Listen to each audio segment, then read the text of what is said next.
And what is this? Stephanie White. Caitlin Clark playing off ball. Nah, that smells like Stephanie White.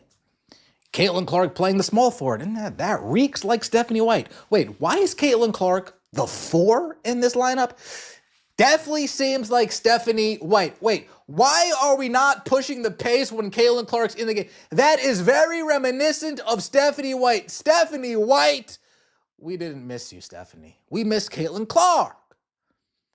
And then we get news from Scott Agnes following FIBA basketball. Scott. Fever fans. The ballot box is closed, leaving the Indiana hierarchy staring at a total wreckage of public opinion. 57% of the faithful didn't merely ask for a shift, they demanded Stephanie White's instant departure.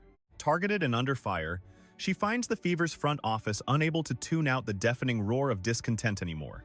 A unified outcry surged from a collective convinced their once-in-a-lifetime icon is being intentionally held back.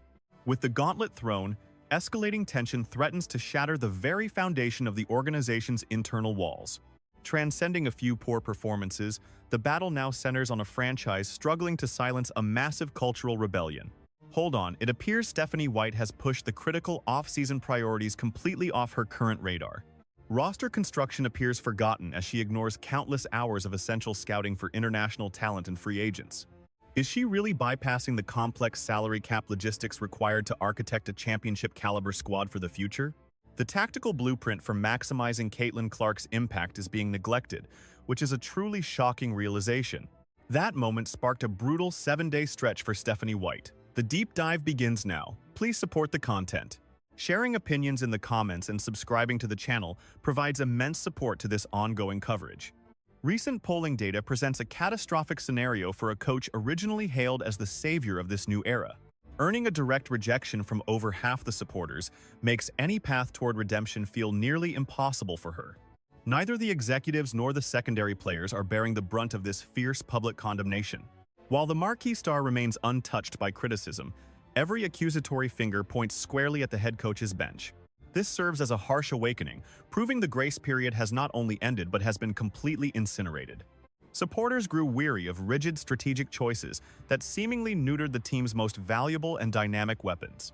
Demands for a fresh regime are peaking before the 2026 season even begins to take shape.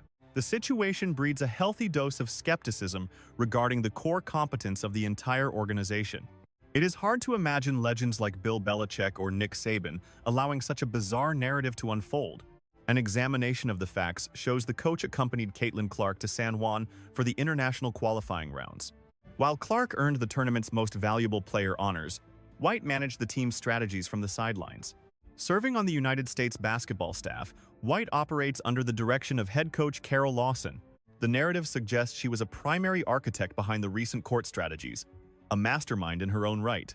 The high-voltage hype for Caitlin Clark's comeback was supposed to be legendary, yet it collapsed into a strategic nightmare. Following a 9-month drought, the return of the world's most electrifying athlete was met with a jarring, harsh reality. Brief moments of genius emerged, punctuated by an impressive 17-point and 12-assist double-double performance. However, an undeniable awkwardness plagued the game's rhythm, leaving the entire flow feeling completely disconnected. Pure excitement vanished, traded for a suffocating, rigid framework that seemed intent on trapping the superstar's natural talent. Spectators quickly realized that the person managing the team was actually the one throttling its high-performance engine.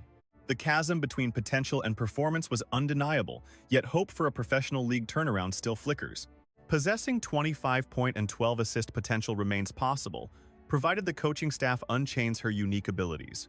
The capability is there, but it hinges entirely on the head coach granting her the necessary freedom. A dozen assists would come naturally if she weren't constantly stripped of the ball or forced into stagnant roles. Instead of forcing her into corners or slow tempos, the coach needs to simply hand her the keys. The audience isn't paying to see a diluted, sluggish offensive system that moves at a glacial, uninspiring pace. Why is a generational playmaker being relegated to an off-ball wing position? It defies all basketball logic. That specific inquiry dominated conversations as onlookers processed the recent international exhibition games. It signals an archaic mindset that stubbornly attempts to jam a transcendent force into a generic, outdated system. Slotting Caitlin Clark as a power forward or a corner spectator while others play point is an absurdity. To those who saw her dismantle college defenses, this isn't a mere tweak, it's a baffling strategic failure. This represents a catastrophic squandering of the most elite resources available to the basketball world. Possessing a visionary who passes through needles from 40 feet requires more than just making her a screen setter. A sluggish, calculated strategy. He arrived specifically to witness Clark's legendary court presence. A talent so immense, she could pull teammates like Boston and Mitchell into her elite orbit. That same electric energy from her debut year was supposed to propel the roster toward a championship berth. That was the spectacle he craved.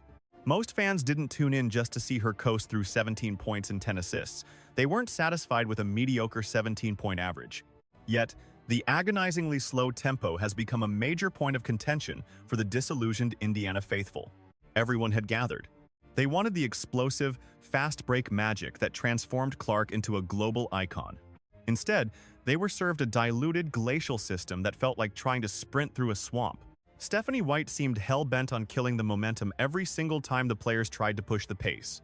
This wasn't the bargain the fans struck, and it certainly wasn't a winning formula for today's high-speed professional league. If a leader refuses to lean into their star's greatest strengths, they become the very wall stopping the team from reaching its peak. It was painful to watch a coach get annoyed by full-court passes that redefined the possibilities of the game. He hated seeing her get angry over high-risk plays just because she lacked that same vision during her own playing days. He just wanted to see Clark unleash her full potential. He wanted to see her dominate, yet he harbored deep doubts that White was the right person to allow that freedom. Cody Banks wasn't the only one feeling this disconnect. It was a widespread sentiment. Most Fever supporters recognized the glaring issue. Coach White's rigid approach was the primary obstacle. He wished the front office would see the damage being done to these talented, struggling athletes. While the break should have been spent crafting a title-contending squad, White's attention appeared scattered across other ventures. The fan base felt betrayed seeing her analyze games for television, while her home franchise needed every ounce of her focus. Jetting off to Puerto Rico during a vital rebuilding phase sent a terrible message to everyone involved. Observers wondered why she wasn't grinding through free agent tape or mastering the complexities of the salary cap. In a world where icons like Bill Belichick or Nick Saban are defined by their 24/7 obsession with victory, White's television side hustle felt like a slap in the face to the entire organization. There was debate over Kelsey's future, but the consensus pointed toward White being the true bottleneck. He was 57% certain that Mitchell wasn't the issue. The fault lay squarely with the head coach. The proof was there. The two stars could thrive together as long as Stephanie White wasn't calling the shots. Both were capable of incredible production, echoing Clark's legendary college days, a spark that was extinguished under White's leadership. Even in the 13-game stretch where they shared the floor, that explosive potential remained stifled. Supporters of the coach pointed to her perfect 5-0 record with the national team as a defense. However, a bit of honesty was required here. Virtually anyone could have steered that world-class roster to victory against such lopsided competition. Calling that performance a tactical masterpiece felt like a reach when she had the planet's top athletes at her disposal. The real challenge was back home, where a franchise was desperate to reclaim its former glory. Winning abroad mattered little if she couldn't figure out how to utilize a generational #1 pick during the season. The fans were no longer buying into the corporate narrative regarding these scheduling conflicts. It would be fascinating to see how the upcoming season unfolded under such heavy scrutiny. They might stumble into a title eventually, but it would be despite White's interference, fueled solely by Clark's raw brilliance. Any success wouldn't be because of the coach's genius, but because Clark is simply that exceptional. The goal was simple: let the star play her game. He invited viewers to share their takes below. He encouraged everyone to hit the like button and subscribe, promising to see them in the next update. Faith in Stephanie White was evaporating, even as the national talking heads tried to defend her record. They cited her debut year with 24 wins and a championship trophy as proof of her competence. While those statistics looked impressive, the fans knew the truth. The team triumphed in spite of the bench, not because of it. They witnessed a squad that nearly reached the peak, only to be dragged down by rigid rotations and zero strategic adaptability. Chasing victories is one path, but engineering a permanent framework where a superstar truly flourishes remains the ultimate challenge. As it stands, the tactical blueprint feels more like a prison than a path to glory. A heavy tide of opinion suggests Caitlin Clark could drop 25 points and 12 dimes nightly if her strategist simply loosened the reins. The world caught a glimpse of her raw power during that late rookie surge when the shackles finally fell away. She possesses the rare fire to dominate the scoreboard and dish out 10+ assists without breaking into a sweat. Yet, unlocking that magic demands a leader who fully embraces her chaotic brilliance and court intelligence. Instead, the sidelines radiate frustration every time she dares to launch a full-court dart or thread a needle. Many suspect White is stifling Clark's imagination because she never possessed that same visionary spark during her own playing days. The hollow claim that White is merely shielding Clark from harm is crumbling under the weight of actual evidence. If safety were truly the priority, why was she forced onto the hardwood with a lingering quad and groin strain during the season? Risking a franchise cornerstone through soft tissue damage contradicts any narrative centered on long-term wellness. That explanation reeks of a convenient lie used to mask a rigid, suffocating philosophy rather than actual medical care. The fans are sharp. They spot the massive gaps between words and actions instantly. They watch a healthy athlete being ordered to play small, forced into a box that kills her elite instincts. The friction between the coaching staff and the electric duo of Caitlin Clark and Kelsey Mitchell is sparking massive outrage.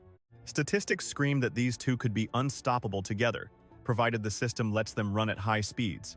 Recent surveys indicate that the public does not view Kelsey as the anchor dragging the ship down. The blame rests squarely on the bench, with fans believing coaching is the only barrier to history-making dominance. When 57% of the crowd points at the coach, it proves the leadership is failing to balance two elite scorers. The raw ingredients are world-class, but the master chef is missing the recipe for success. The shockwaves from this fan rebellion are so intense that major news networks are finally taking notice. This controversy has transcended the world of die-hard fanatics and niche sports blogs. It has morphed into a massive cultural debate on how a once-in-a-lifetime talent should be handled.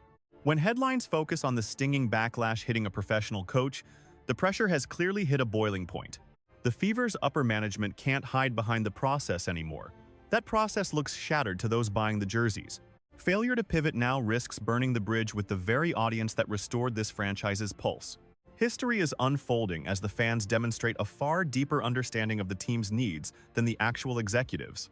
They cringed at the tactical blunders, like stripping the ball from Clark's hands or parking her in the corner during crunch time. The masses crave that legendary Iowa-style flow because they know it is a proven formula for victory. It is not just about putting on a show, it is about the cold, hard logic of winning efficiently. Playing superhero ball is not some flashy trick when the player actually possesses the god-tier skills to deliver. Stephanie White's refusal to lean into this high-octane style looks more like pure stubbornness than a calculated move. This is a classic collision of old-school pride versus modern-day genius, making the good coach debate largely irrelevant. A brilliant tactical mind can still be the absolute wrong choice for a specific group of athletes. If the coach wants a slow grind while the star is a transition phenom, the marriage is doomed to fail. Truthfully, White has the accolades, but a resume won't win titles when the players and fans have checked out emotionally. The loyalists are exhausted from hearing about her tried-and-true methods that just do not fit the reality. They demand a scoreboard that reflects the generational talent on the floor, but currently, those things are miles apart. The team's performance during the FIBA games serves as the most damning evidence against the current leadership. Even under different circumstances, the same glaring issues haunted the squad. The stagnant pace, the confusing spacing, and that heavy sense of restriction were all painfully obvious. This indicates that these failures are not just accidents, but are woven into the very fabric of White's coaching style. If she refused to adapt for a national tournament, why would Fever fans expect a change in 2026? The plot is clear, and the audience has seen enough to predict the tragic ending unless a new director takes over. The digital storm is relentless, with platforms like Courtside Media exposing every coaching blunder to the world. Long-standing community boards are currently erupting with observations from fans who see the writing on the wall. The current regime is effectively stifling the roster rather than elevating their potential. A frantic energy has taken hold that was missing just a year ago, as supporters realize that a once-in-a-lifetime weapon like Clark is far too valuable to waste on tactical experiments. While the championship portal stands wide open today, it will undoubtedly slam shut if the squad remains shackled to a philosophy that ignores their primary strengths. The chorus demanding a leadership change is intensifying with every passing sunrise. A few loyalists have attempted to shield White from the heat, suggesting that the mountain of injuries makes the criticism unfair. These supporters argue that a devotee's role is to maintain unwavering faith, regardless of the scoreboard. However, that stance crumbles under the realization that the core failures are rooted in conscious choices rather than mere misfortune. One can remain devoted to the colors while still insisting on a standard of excellence from the front office. True advocates want their idols to flourish. If a strategist becomes a roadblock to that glory, then pushing for their exit is the ultimate demonstration of loyalty. This isn't the behavior of a fickle follower, but rather the desire of a fan who refuses to see the team's potential go unrealized. Frequent comparisons to iconic coaches across the sporting landscape have become a central pillar of this debate. Observers point out that the legendary masters always mold their tactics to fit their stars, never the other way around. You wouldn't force a quarterback who can launch 70-yard bombs to stick to 5-yard short passes, yet that seems to be the cage Stephanie White has built for Caitlin Clark. This rigid adherence to a failing blueprint that ignores elite talent serves as a massive warning sign for the entire organization.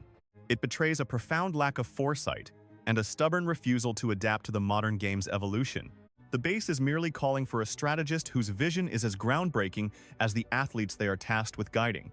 As the road to the 2026 season looms, the pressure on the Indiana Fever has reached a boiling point. The franchise sits at a fork in the road, forced to choose between the loud outcry of their followers or a coach who is losing her grip on the locker room. This narrative has escaped the digital echo chambers and migrated into the heart of mainstream sports commentary. When the negative noise becomes the lead story in every publication, the executive branch feels an almost suffocating need to act.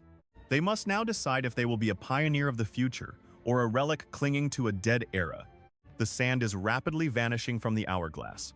A cold fear is spreading that ignoring the bench crisis could permanently poison the well between the franchise and its generational star.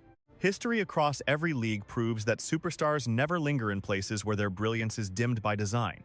If Caitlin Clark believes her growth is being stunted by a manager who misreads her genius, her patience will eventually run dry. This isn't just a vote to fire a leader, it is a movement to safeguard the very soul of the team. Supporters understand that keeping White might cost them the very spark that put them back on the map. Many believe that while Indiana might still grab a title, it would happen despite the coaching staff, not because of them. Caitlin Clark possesses such rare power that she can drag a team to victory even when the internal system is working against her. But why force her into that struggle? Why settle for a win that overcomes bad leadership when you could have one that is fueled by it? The gap between those two paths is what separates a solitary trophy from a permanent dynasty. The fans are hungry for an empire, and they have lost all confidence in the current staff's ability to build one. They crave a tactical mastermind, not a mere caretaker of the status quo. In the end, the data is undeniable. When 57% of the people funding the operation claim there is a leak, the owners are obligated to listen. Stephanie White may still have a small circle of defenders, but the momentum has clearly shifted toward her departure. The outcry for her removal isn't some fleeting trend. It is the culmination of months of painful observation. The Fever are holding a golden ticket to rule the league for 10 years, but they need a pilot who shares that grand vision. Accepting anything less would be a betrayal of the talent on the floor and the people in the seats. The coming months will be recorded as the most defining period in the history of the Indiana franchise. Whether the organization officially shows her the door is still a mystery, but the court of public opinion has already reached a verdict. The voices have been counted, the feedback is in, and the conclusion is inescapable. A change is required. As the squad gears up for the next campaign, the ghost of this conflict will haunt every drill and every timeout. The only path to salvation is to identify the rot and take immediate surgical action. Failure to do so could turn the 2026 season into a tragedy of missed opportunities and lost legends. Victory eluded them completely.